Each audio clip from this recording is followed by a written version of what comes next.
electron microscope, as it enables scientists to observe the structure of the cell. They observed that the structure of a cell varies in plants and animals. A plant cell, for instance, is surrounded by a distinct cell wall on the outside and a plasma membrane on the inside. Outer layer plant cell wall or inner plasma membrane. Whereas an animal cell lacks a cell wall and has a plasma membrane instead that forms the outer cell boundary. Animal cell में बाहर plasma membrane होता है. Both animal and plant cells have a dense and spherical structure called the nucleus, which contains thread-like structures called chromosomes. Each chromosome is made of deoxyribonucleic acid or DNA, which stores the genetic information of the organism.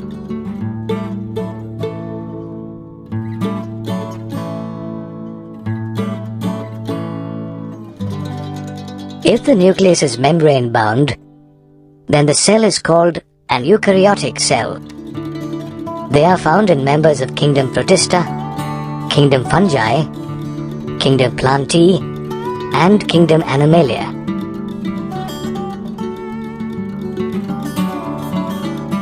On the other hand, cells without a membrane-bound nucleus are called prokaryotic cells, and members of kingdom Monera possess such cells. Both eukaryotic and prokaryotic cells are filled with cytoplasm, a semi-fluid matrix present inner to the cell membrane. However, in an eukaryotic cell, the cytoplasm does not include the nucleoplasm, the nucleus matrix filled with the contents of the nucleus. Cytoplasm is a hub of activities and chemical reactions, such as protein synthesis, that help the cell remain alive. Suspended inside the cytoplasm are distinct structures called organelles. In eukaryotic cells, we find membrane-bound organelles such as the endoplasmic reticulum, the Golgi complex, lysosomes, mitochondria, microbodies, and vacuoles, as well as non-membrane-bound organelles such as ribosomes. Interestingly, ribosomes are also found in chloroplasts of plant cells, as well as the mitochondria and rough endoplasmic reticulum of both plants and animals. Moreover, animal cells possess another non-membrane-bound organelle called the centriole, which aids in cell division. The cytoplasm of prokaryotic cells, on the other hand, lacks membrane-bound organelles but contains ribosomes and fragments of extrachromosomal DNA called plasmids. Cells usually differ in size and shape. For instance, mycoplasma measure only 0.3 microns in length, whereas human red blood cells are about 7 microns in diameter, and nerve cells measure around 4 to 100 microns. Amazingly, the ostrich egg is the largest isolated single cell, and it measures 17 to 19 centimeters in length and 14 to 15 centimeters in width. Moreover, the shapes of cells range from disc-like to thread-like, and from polygonal to columnar and cuboid. Today, though we have gained a lot of information about cells, scientists are still engaged in unlocking the secrets of the cell and its organelles. Millions of microorganisms are present in every nook and corner of our surroundings. Of these, certain microorganisms, such as bacteria, have a nucleoid but no membrane-bound organelles in their cytoplasm. Such organisms are called prokaryotes. Prokaryotes are smaller and multiply more rapidly than eukaryotes. All members of kingdom Monera, including bacteria, blue-green algae, and pleuropneumonia-like organisms or mycoplasma, are prokaryotes. And they can be rod-shaped, spherical, spiral-shaped, or comma-shaped.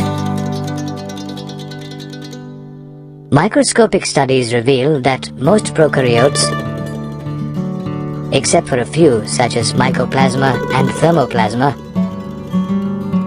possess a cell envelope, a complex, tightly bound, three-layered chemical structure consisting of the outermost glycocalyx, followed by the cell wall and then the plasma membrane. The layers together act as a single protective unit, though each has its distinct function. The glycocalyx, for instance, helps prokaryotes such as bacteria to resist antibiotics when they invade host cells. Did you know that the glycocalyx differs in thickness and composition among different prokaryotes? In some, it occurs as a thick and tough sheath called a capsule, while in others it may be a loose sheath called a slime layer.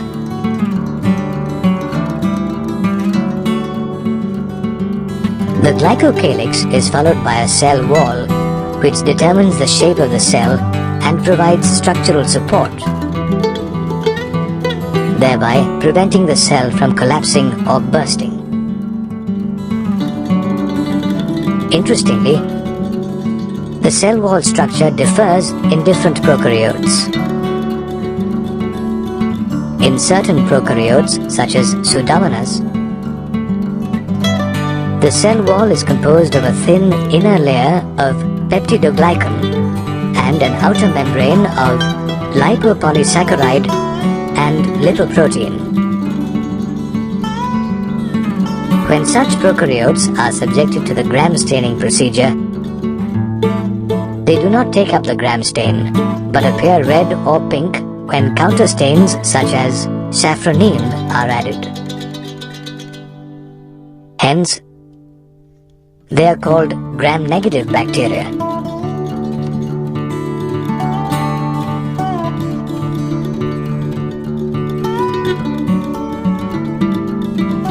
On the other hand, the cell wall of prokaryotes such as Bacillus anthracis, composed of a dense layer of peptidoglycan and teichoic acids, turns violet when subjected to the Gram staining procedure.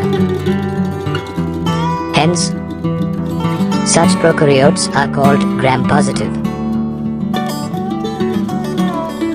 The cell wall is followed by the semi-permeable plasma membrane, which controls the entry and exit of small molecules like food particles and ions like chloride, sodium, and bicarbonates.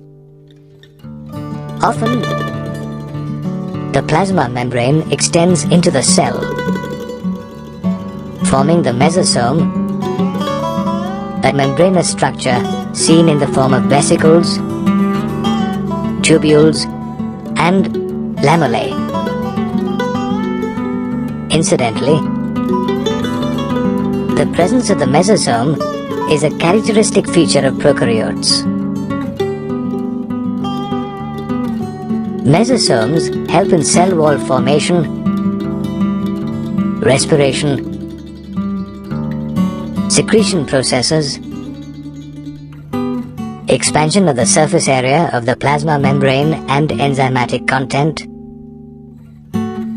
DNA replication, and distribution to daughter cells. Some prokaryotes, such as blue-green algae, also have membranous extensions called photosynthetic lamellae that contain photosynthetic pigments such as chlorophyll. Prokaryotes also have extensions from their cell walls. For instance, motile bacterial cells have a thin filamentous extension from their cell wall called a flagellum, which consists of a filament, hook, and a basal body, with the filament being the longest portion. Motile as well as non-motile prokaryotes also possess pili and fimbria, surface structures that attach the prokaryotes to rocks in streams and also to host tissues. While pili are elongated tubular structures made up of a special protein called pilin, fimbria are tiny bristle-like fibers sprouting out of the cell. However, these structures don't play any role in motility.